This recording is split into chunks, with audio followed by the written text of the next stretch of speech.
Yeah, let's dive into your design ideas.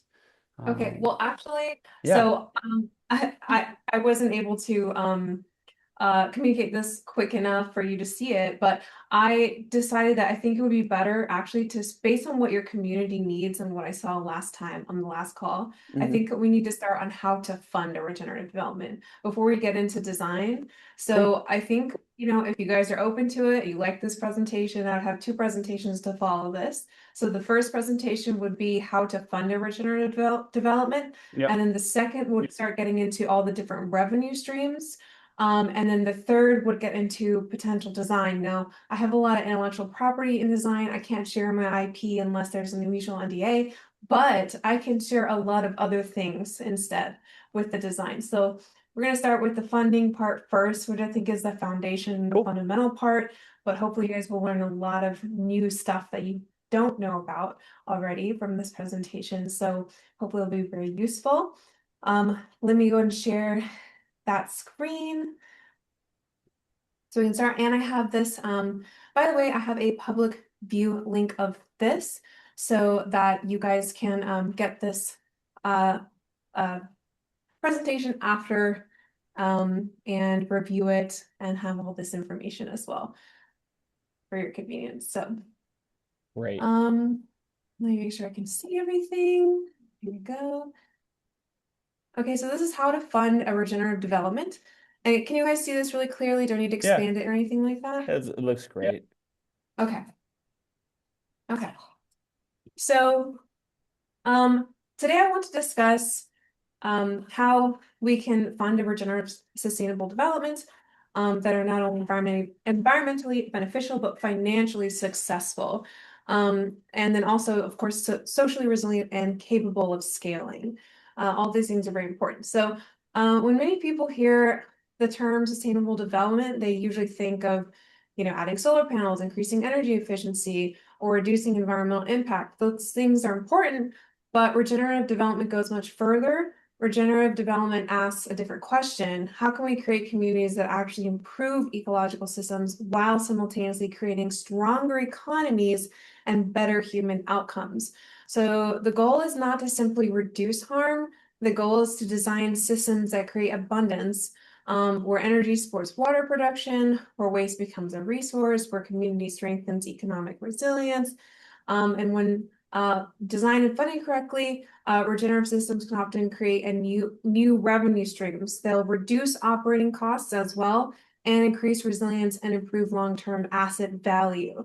So most importantly, a successful regenerative development project flips the standard model of community, a neighborhood or city from consumption to production.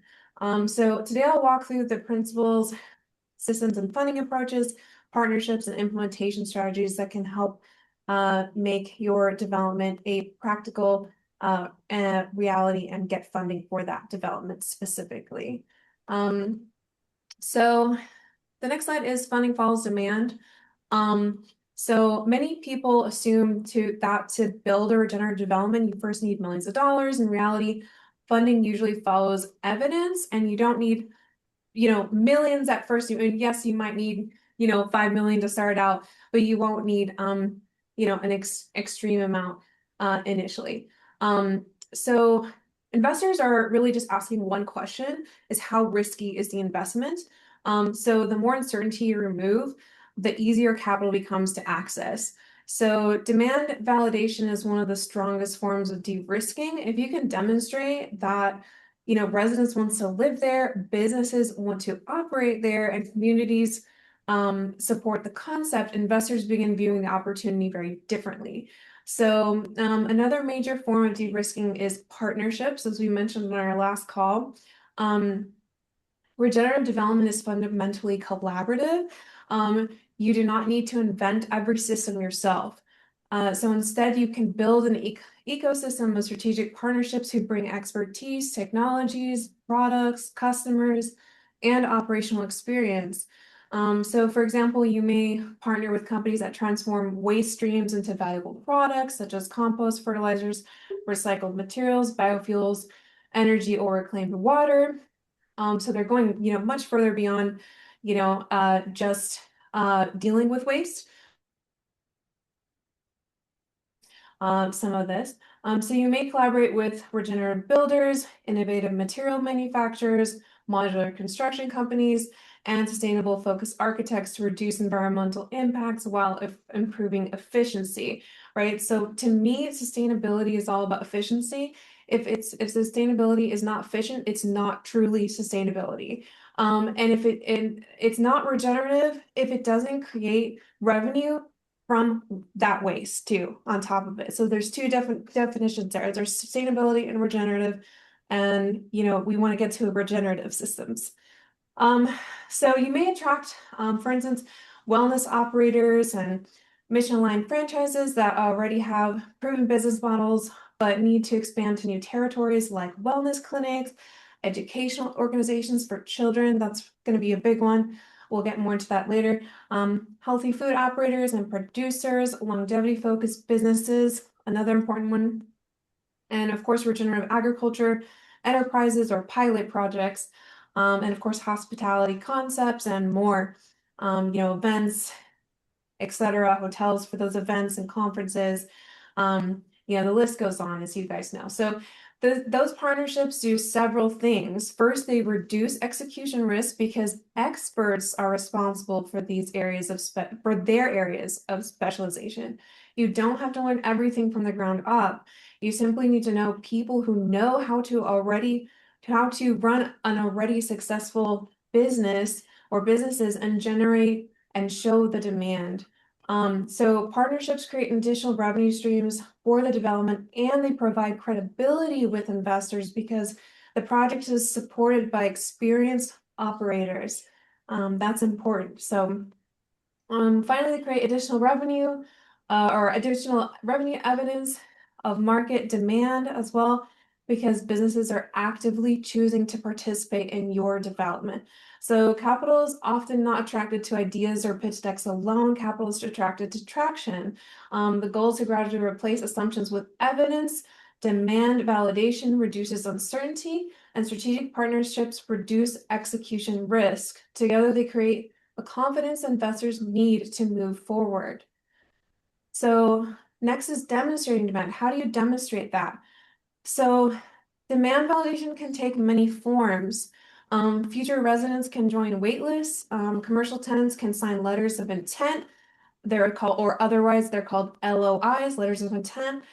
They are non-binding letters saying someone would buy your product or service if it existed, or home, or buy into your community, right?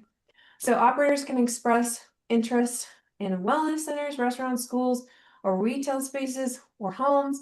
Reservation deposits can also demonstrate serious interest. Small pilot projects can prove concepts before large-scale implementation. There's a lot of amazing different technologies and solutions that need to be piloted. So that's another thing we'll get into more in another presentation. None of these, though, go guarantee future sales, but collectively they do build evidence. So it reduces the perceived risk and attracts capital. I really like this idea of demonstrated demand. That's great. And I think that's something everyone can focus on, like building a wait list or building hype. And like, I don't know, if I went to an investor and showed him like, hey, we have 10,000 people on the app like that want to do this thing, I think that super de-risks things. And if you have evidence of building these kinds of residencies or co-living space, I also think that could be super de-risking to Yeah, an totally. Those investor. wait lists, or Yeah. even people, pre-sales, even if Yeah. you want to go that route. Yeah. But the LOIs are really great. And a lot of the wait list is just an LOI, Yep. it's like it's a non-binding, I want to do this if it exists. So Yep. yeah, so the next is going to be, we're going to go over public versus private fundraising.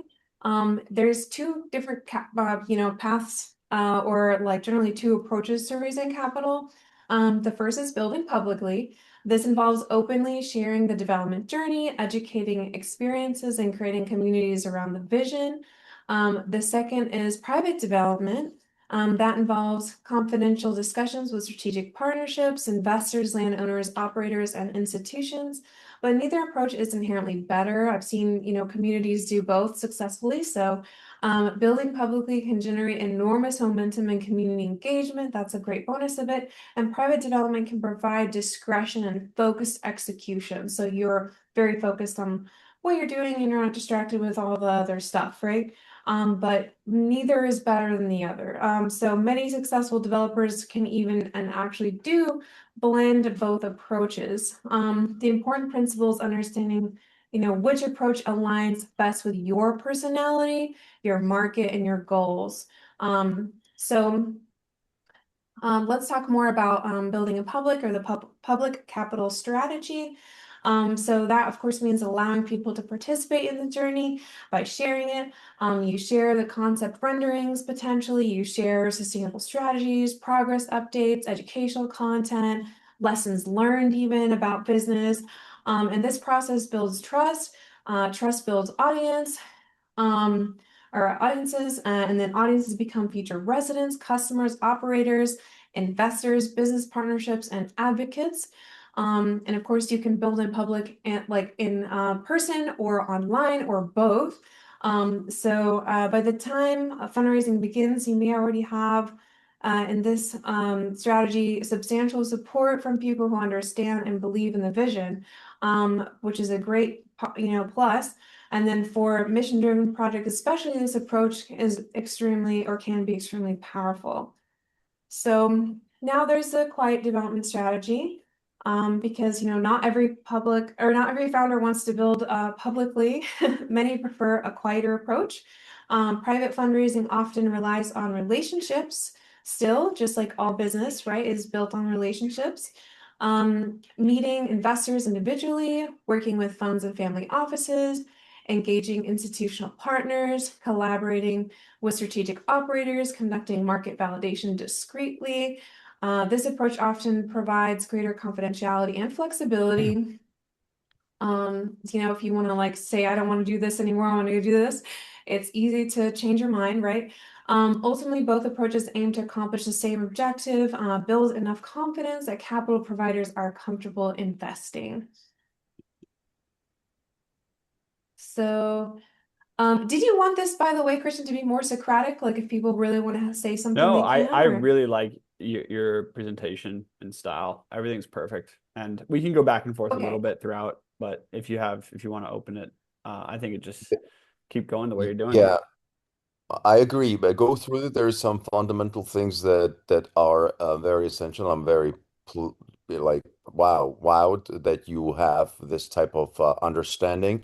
There's some additions that I would provide to you because I am going through this similarly for my company, and I when, then offer to you some additional dimensions to some of these things that you discuss so that you can build on it and develop it even further and deeper. Um, Yes, uh, thank you. I really underline, underlining thing with trust and sharing and combining, creating hybrids of how you approach this will tremendously speed up the process. And there is new innovative approaches also emerging within these fields that you can look at. And so once you've finished, again, I would say that if you are willing to open a discussion, it would be great to go through it, and I can point out some interesting things which overlap with what I'm doing exactly right now. I'm also raising capital. I'm going to New York City. I was invited for an event with Oak Capital where I'm raising money for my company. So it's very interesting to see this that it's emerging in this structured way and that you have this level of an understanding. And I think, yeah, it's very interesting. And so let's go through it, I would say, and let's discuss it. Yeah, I love that. Let's definitely do that. And I'm excited to get to that. So, okay, so this is now understanding the capital stack slide. So one of the biggest misconceptions about development is that projects are funded by a single source of capital. But in reality, most successful projects combine multiple funding sources over time. So early stage funding often comes from founder contributions, friends and family, which can still be investors, by the way, if you do a friends and family round, and that's pre-seed. Grants or crowdfunding, which can also help validate demand. So as products mature, they may raise growth capital through after for like a friends and family. If they do that, then they go to pre-seed, seed, and then later series A, B, or C, etc., to support scaling, team building, and platform development. Most real estate developments ultimately will rely on a combination of equity investors and debt financing, such as construction loans, permanent financing or lines of credit. More complex projects may also use creative financing tools like loan guarantees, seller financing, mezzanine debt, or revenue sharing structures to bridge funding gaps. So finally, strategic partnerships can provide not only capital, but also expertise, technologies, customers, operational support, and additional credibility. So the key takeaway is that regenerative developments rarely rely on funding source. They or one funding source. They succeed by thoughtfully combining the right types of capital at the right stages of growth. And also this important, don't feel like you need to master all of these immediately. I learned these about these all throughout, time, and then I forget. I'm like, wait, what is that? Like, what is mezzanine debt? Like, what is all that stuff again? And so like, you're always going to have to be like refreshing yourself and learning about it and depending on those the timing or where you are in the growth, you'll need different solutions. So the key is to know about all of them and to know how to search for and reach out to the people who would have that type of funding and learn as much as you can about all the different platforms for doing that. So yeah, most developers learn to assemble those pieces gradually as the projects evolve. So here are some crowdfunding options though, and strategies. So crowdfunding in particular, like if you wanted to do crowdfunding, more raising in public, etc., has evolved significantly and can serve not only as a source of capital, but also as a way to validate demand and build community support.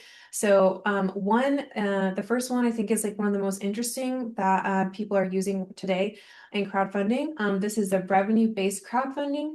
It allows investors to receive a percentage of future revenues until a predetermined return is achieved without founders giving up ownership. So that's really key right there. So like a percentage, I'll say it again, a percentage of future revenues, like the investors will receive a percentage of those future revenues until a predetermined return is achieved without the founders giving up ownership. So that provides a form of non-dilutive capital that allows founders to retain equity while aligning investors with the project's success. So revenue-based models may work particularly well for regenerative developments because they often have diversified revenue streams beyond traditional real estate sales or rents, including wellness services, hospitality, regenerative agriculture, educational programming, community memberships, energy systems, hopefully that like are produce net positive energy so that you can then sell that energy, right? And commercial operations. However, because investor repayments depend on future revenues, strong demand validation becomes especially important. So this is where the waitlist comes in, the reservation deposits, the pre-leasing commitments, the letters of intent, and strategic partnerships can help demonstrate that future cash flows are likely to support repayments. Of course, your data room and all that stuff. We aren't even getting into like what you need for foundational documents in this talk, but I'm sure you guys know what foundational documents you need, data rooms, your pro I really formas, all like that stuff. the That's the base. revenue-based crowdfunding. I never thought about that before, but we were basically setting that up. Like there might be something that we do with Arcosanti, and they would need like to refurbish many rooms and update it. So we were going to work with one investor to potentially put in some money and then give him like 90% of rents, to pay back the investment until the initial capital is paid back. So I think but if I did that, if I didn't have a single investor, I could just go to the community and be like, hey guys, like you'll get, 90% of the rents until capital is paid back. And I think that'd be an extremely powerful way to especially update or build spaces quickly. I'm into Yes, that. exactly. Yeah. Exactly. And that's the community investment model. So that's the one that's coming up next so the next one is community investment model. So that's exactly right. Like you can allow future residents, local neighbors, and mission land supporters to participate directly in the development success. So they become the investors. So unlike traditional investment structures that prioritize outside investors, community investment models seek to share economic benefits with the people who ultimately use, live in, or will be impacted by the development. So this includes cooperative ownership structures, like co-ops, community investment funds, you know, like having like a trust and the money flowing back to the trust. That's one example. Preferred investment opportunities for residents, profit sharing agreements, community land trusts, or other models that help build local wealth while strengthening long-term stewardship and alignment between the development and the people that it serves. And so, yeah, that's a really compelling one, especially when you start getting into also like multi-generational developments and looking at senior developments. And we'll talk about that if we have enough time, because this is kind of a long presentation, but we're almost done. I really want to get into that too, and how seniors and senior living can be like a huge component of a system like that. So the next form is regulation crowdfunding, or Reg CF is another way that it's called. So allows or capital finance regulation, like crowdfunding, or like I think about it as like capital finance as well, allows members to of the public to invest through regulated online platforms in exchange for equity or other securities. So this can be especially powerful for mission-driven projects because it enables supporters who believe in the vision to participate financially while also expanding awareness and community engagement at the same time. It's like also marketing at the same time. Reg CF can democratize access to investment opportunities that have traditionally been limited to accredited investors. And then finally, there's rewards-based crowdfunding, which allows supporters to receive products, experiences, memberships, educational opportunities, other benefits rather than ownership. So for regenerative developments, this can be useful for early stage community building, pilot programs, agritourism experiences, educational workshops, founding memberships,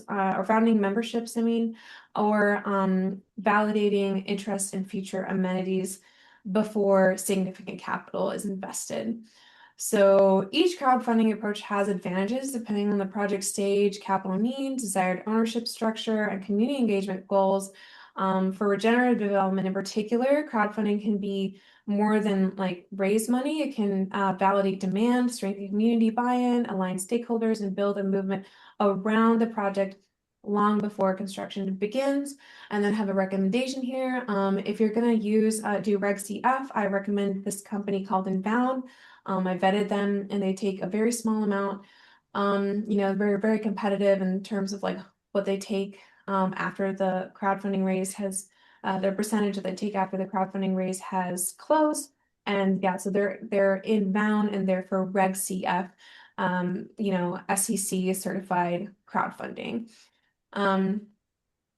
So now let's talk about traditional financing. So while alternative funding strategies such as crowdfunding, community investment, grants, and mission-driven capital can play an important role, most regenerative developments are ultimately financed using traditional real estate structures. So typically, developers contribute or sponsor equity to demonstrate commitment and alignment. And then additional equity, investors provide capital in exchange for ownership and potential returns. Construction loans from banks or lenders finance the actual development process. And then once projects are complete and stabilized, long-term permanent financing often replaces short-term construction debt. And this is important to understand because regenerative developers do not exist outside the traditional financial system.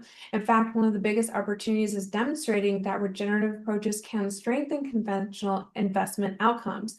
Diversified revenue streams can improve cash flow stability. Energy and water efficiencies can reduce operational costs. Strong community demand can support occupancy and absorption rates. And strategic partnerships can reduce execution risk. So the goal is not to replace traditional financing entirely. The goal is to use regenerative principles to create developments that are more resilient, more attractive, and ultimately more financeable,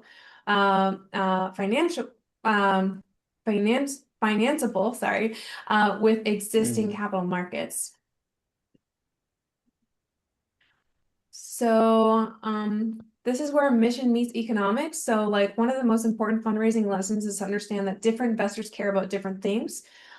Mission-driven investors often prioritize impact, ecological restoration, community outcomes, long-term systems change. Traditional investors will primarily focus on returns.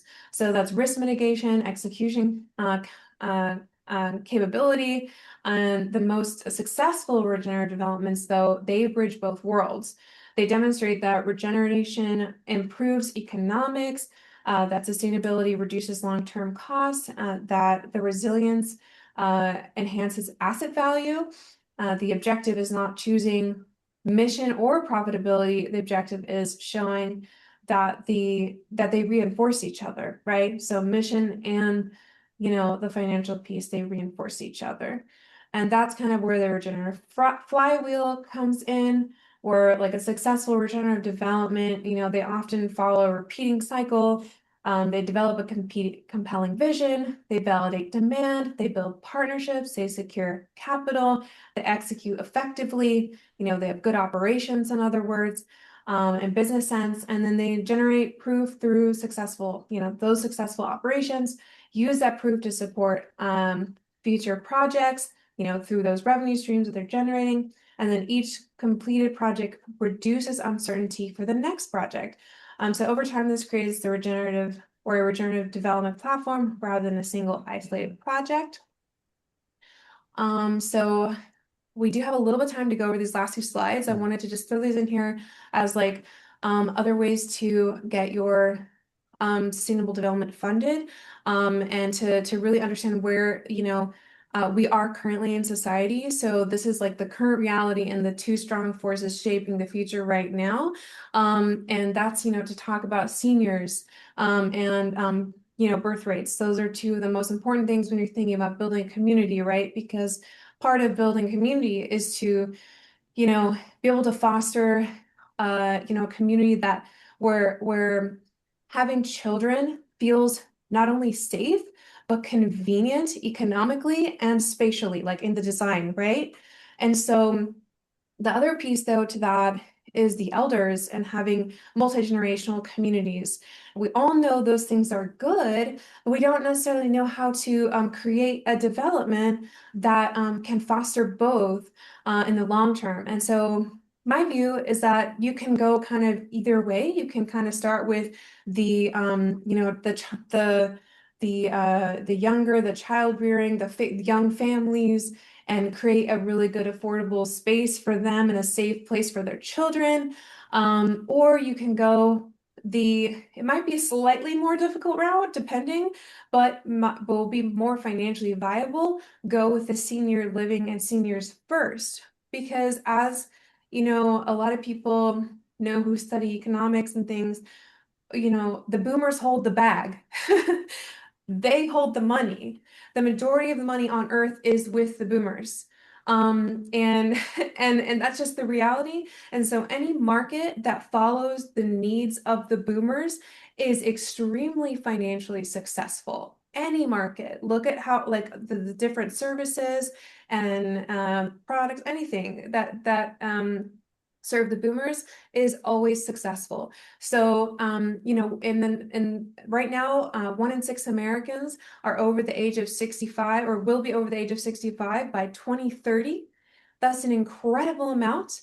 And so that means that longevity right now, because of modern medicine, thankfully, is going up, but so is chronic disease because people are living longer. And at the same time, we have this other reality happening, is that the US fertility rate is below replacement rate. It's 1.6. Replacement rate is, of course, per person. You want to have 2 children, right? You're replacing yourself and your spouse for the future. So we're below replacement rate, while at the same time we're having what's called a silver tsunami. The aging population is outpacing the growth of the younger population, and there are more elderly people on the earth, and there will be, than there will be younger people. So, you know, that's just the reality. So, but also seniors are, living in isolation. They're not into integrated communities. And at the same time, longevity science is advancing, and regenerative medicine, different type of regenerative, a legitimate field of medicine, regenerative medicine, is also advancing. So this provides a dual opportunity for sustainable or regenerative developments, is to look at senior living as an incredible opportunity and revenue stream for your development. So if you were to have a senior development, and you can structure a legacy system where the seniors not only get access to community and, through design and being close by to all the younger children and younger people, so they're not isolated in these neighborhoods where nobody's walking the streets because there's only elderly people there, and it's sad and all this stuff. But they'll get that community, and they'll be so grateful that they will want to give back to that community. And once they pass away, they will leave their legacy, as part of their legacy will be to give back to the community. And that can perpetually fund a community. Just that itself can be very profitable. But it is, senior living is a whole thing to get into. So, if that seems daunting, you can always start with the family, younger families first, and then, long-term plan to have the senior living as soon as you feel that you're competent and capable, your team and your businesses and partnerships. So This would be a great whole um, symposium, perhaps on a Tuesday, is to talk about building around young families and kids or seniors. I do think seniors yeah. have money, but they also come with the hidden risk of, when I see an aging community, it is a turnoff to young people. Like, young people and young Mhm. families want to see a vital community. So it's almost like focusing on the young families first, and then creating spaces for seniors to sprinkle in like a balanced way. Makes a lot of Yeah. sense to me. Um, Yeah. but I do wonder the different approaches here. So that's a different symposium. Let's continue on through the next 2 slides though. Yeah, for sure. I agree. I was gonna say something else, but I can't remember right now. Um, yeah, what was it? It was important. Um, Oh, well, I'll remember. I'll come back to Yeah.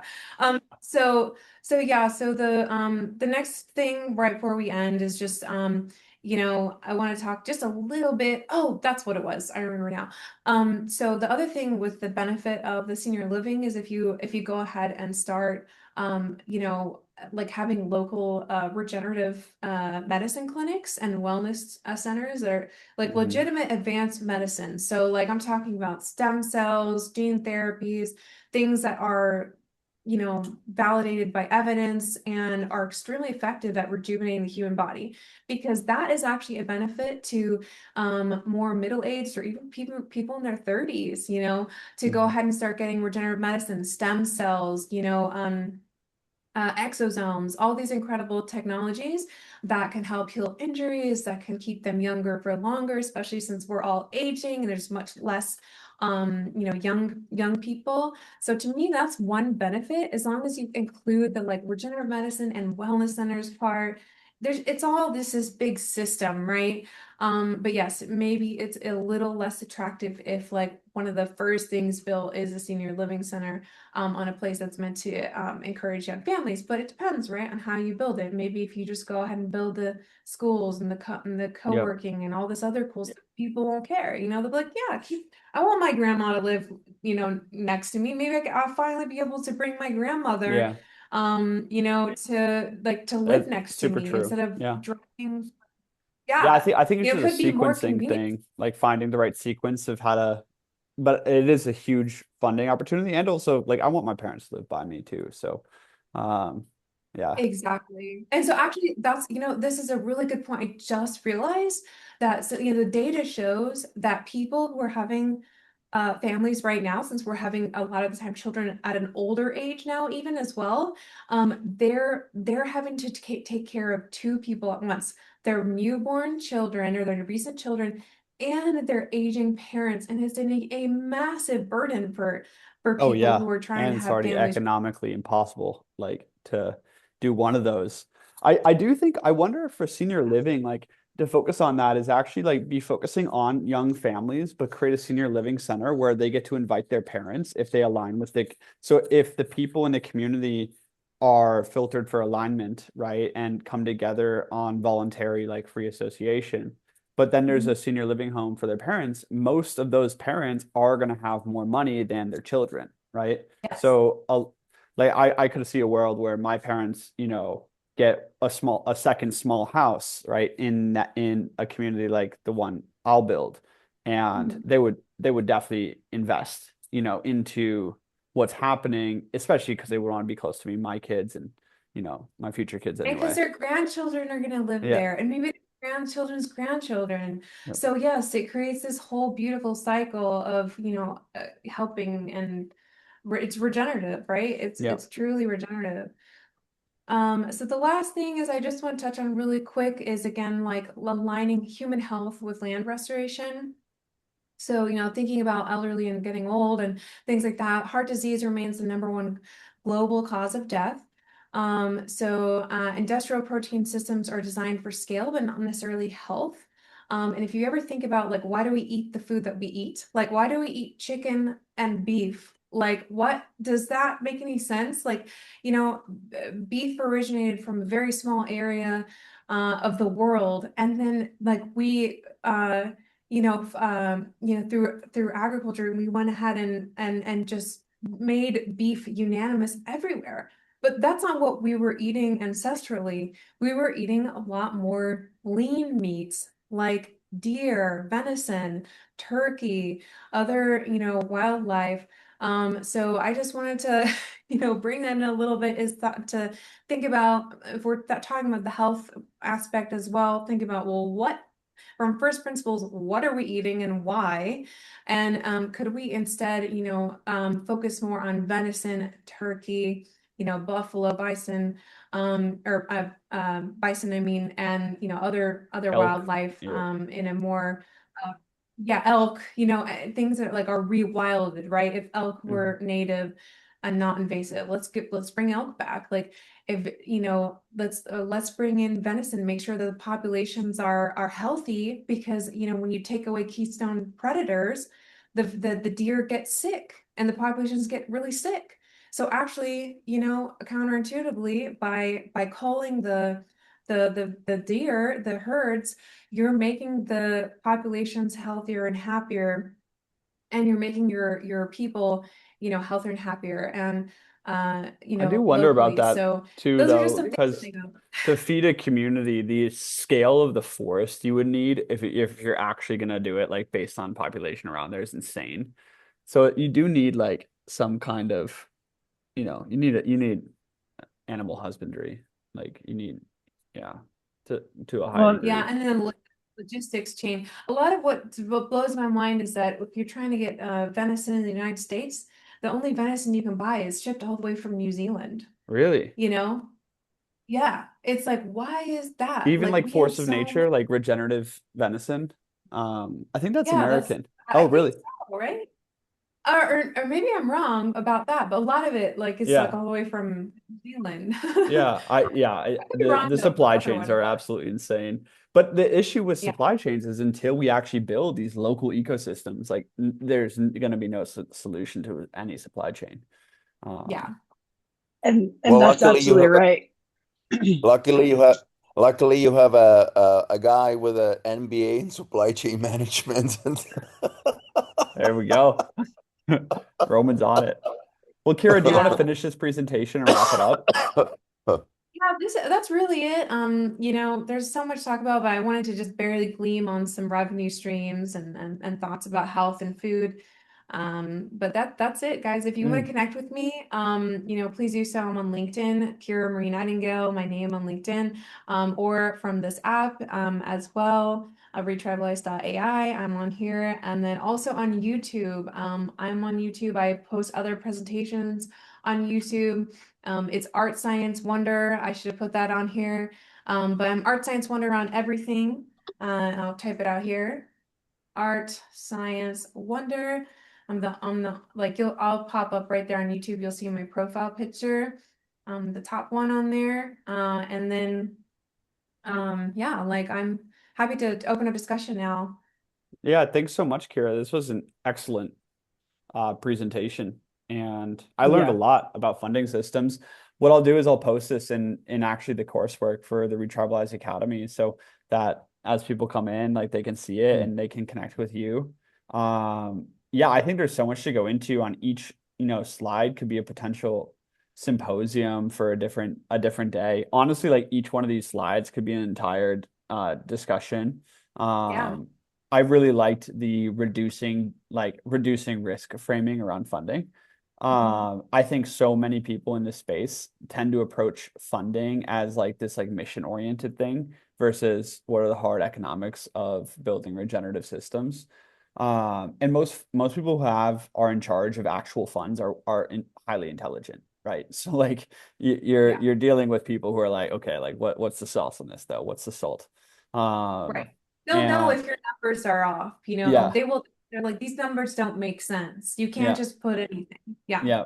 So I really like this. I love your approach at building demand beforehand and proving demand beforehand. And then partnering with strategic partners who have businesses or who are operating in the same space. I think those two alone, like I know for Retribalize, like just a couple strategic partners with more brick and mortar stuff happening, or people who have like real estate development like expertise. Mhm. Plus a couple businesses like we were talking about, um like a what were those like work centers, the craft centers and stuff. I think just a couple things like this could really increase the case for for us, and so I really appreciate this, Kira. This is great. Thank you so much. Yeah, I'm glad you Yeah. enjoyed it. yeah. Well, yeah, if Nicole or Roman have any questions or comments, we have a few minutes here. I do have to leave at the top of the hour. But I'm sure Kira can field things after, or on messages or things as well. Yeah, I I mean, I am very impressed. I think that you structured it very well. You have a lot of fundamentals in